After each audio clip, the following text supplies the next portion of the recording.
आज मैं बात करना चाहूँगा पैल्पिटेशंस पे। ये एक कॉमन लक्षण होता है और इसका मतलब होता है कि धड़कन इरेगुलर होना। पेशेंट को महसूस होता है कि हार्ट सडनली बीट कर रहा है, कि नॉर्मली हर व्यक्ति जो जीवित है उसका हार्ट बीट कर रहा है, पर हम महसूस नहीं होता है कि हार्ट बीट कर रहा है। यदि हमें हार्ट की जो धड़कन है वो यदि महसूस हो रही है तो उसका कारण ये हो सकता है या तो हार्ट की जो गति है या तो वो ज़्यादा है, जैसे कि हम दौड़ के आते हैं तो हमारी धड़कन बढ़ती है, बट वो एक नेचुरल रिस्पॉन्स रहता है तो वो इतना अनकंफर्टेबल नहीं करता है। बट अब यदि बैठे बैठे धड़कन बढ़ती है तो उससे आप विचलित हो जाएंगे।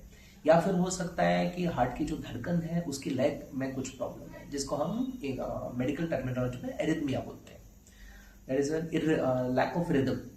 सो वो या तो हो सकता है कि रेगुलर हो धड़कन, उसके कारण रिदम गड़बड़ा गई है, लय गड़बड़ा गई है, उसके कारण सिम्टम्स हो रहे हैं, या हार्ट की जो पंपिंग है वो बढ़ गई है, उसके कारण भी ये महसूस हो सकता है कि ये कुछ अनकंफर्टेबल है, कि हमें हार्ट की धड़कन महसूस हो रही है।